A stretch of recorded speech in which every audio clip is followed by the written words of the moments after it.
Hi, my name is Brian Nguyen. I'm a filmmaker from San Jose, California, and I got my start in storytelling in middle school when I was writing fan fictions for a game called Earthbound. Me and my friends would spend the year trying to write a story, and I fell in love with the process. That evolved into filmmaking when I got to high school and has led to where I am now as a film major about to graduate from Southeastern University. The story I'd like to share with you today is called Metavole, which means changed or altered in the original Greek. The story follows a family as they deal with Axel's memory loss and his seemingly new personality. Hua, Axel's mother, wants nothing more than for her son to return to the way he was before the accident, while Dan, Axel's brother, wants Axel to be able to experience the world again and form a new personality based off of that. Dan and Hua are obviously the main characters of the story, but breaking down their motivations and their backstories a little bit, Hua is a Vietnamese immigrant who moved to America to pursue a better life for her sons. She originally came with her husband and Dan.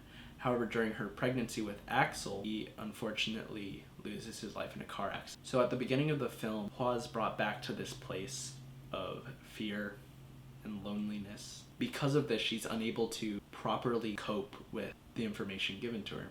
Dan, on the other hand, has a much closer relationship with Axel. Dan actually took care of Axel while his mother was out working after their father's death. As such, Dan has a much deeper and loving understanding of who Axel is. In this way, these two characters are kind of like mirrors. Moving on to the tonal films for this, one of the films that stuck out to me was Blind Chance by Krzysztof Kieslowski because of its unique perspective as well as its ability to show three different stories. I believe that the idea of the three different stories happening simultaneously will help with the telling of this story because, as I mentioned earlier, Hua and Dan are kind of like two sides of the same coin.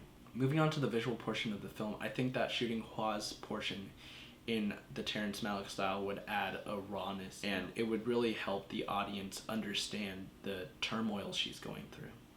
As far as Dan's portions, I believe that David Lowery's slow, methodical method with a ghost story would definitely help in aiding us as the audience realize what's happening. It gives us a more objective point of view.